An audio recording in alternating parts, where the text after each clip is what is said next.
एक बार एक गांव में एक किसान रहता था जो सुबह से शाम तक काम करता था। एक बार उसने अपनी फसलें बोई और इसके तुरंत बाद एक गौरैया ने खेतों के बीच अपना घोंसला बनाया। कुछ दिनों बाद ही गौरैया ने अंडे दिए। जल्द ही उन अंडों से छोटी गौरैया निकली और अपनी माँ गौरैया के साथ खुशी से रहने लगी। दिन बीतते गए और जल्द ही कटाई का समय आ गया। गांव के सभी लोग अपने खेतों में कटाई करने लगे। गौरैया और उसका छोटा सा बच्चा जानता था कि जल्द ही उन्हें उस खेत से दूर जाना होगा।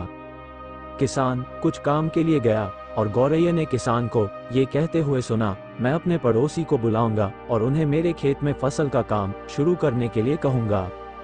ये सुनकर नन्ही चिड़िया ने अपनी माँ से कहा, माँ, आज रात हमें उड़ जाना चाहिए। गौरैया माँ ने उत्तर दिया, इतनी जल्दी नहीं बच्चों, मुझे नहीं लगता कि किसान की कटाई जल्द ही शुरू होगी। संयोगवश गौरैया माँ की बातें सच हो गईं और पड़ोसी अगले दिन कटाई के लिए खेत में नहीं आया। अगले दिन जब किसान खेत पर आया तो उसने कहा, मुझे लगता है कि मुझे अपने रिश्तेदारों को फोन करना चाहिए और उन्हें फसल काटने के लिए कहना चाहिए। गौरैया ने भी यह सुना और छोटे बच्चों ने कहा, माँ, अब हम आज रात को चले जाएंगे। गौरैया माँ मुस्कुराई और बोली, हमें अभी नहीं जाना है, चिंता मत करो और आराम करो। अगले दिन खेत पर कोई नहीं आया। नन्ही चिड़िया को ये देखकर आश्चर्य हुआ कि उनकी माँ की बात फिर सच हो गई।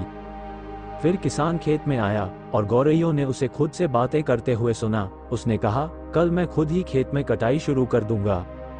इस बार गौरैया माँ बोली, अब इस खेत को छोड़ने का समय आ गया है, आज रात हम उड़ जाएंगे। छोटे बच्चे असमंजस में पड़ गए और उन्होंने अपनी माँ से पूछा, अब क्यों? माँ गौरैया ने उत्तर दिया, पिछली 2 बार किसान अपने खेत की कटाई के लिए दूसरों पर निर्भर था, लेकिन इस बार उसने इसे स्वयं करने का निर्णय लिया। दोस्तों, मदद मांगना गलत नहीं है, लेकिन अगर कोई काम शुरू करना हो या समय पर करना हो तो वह काम खुद ही करना चाहिए। स्वयं की सहायता का सदैव सम्मान किया जाता है और जो स्वयं की सहायता करते हैं दूसरे भी उनकी सहायता करते हैं।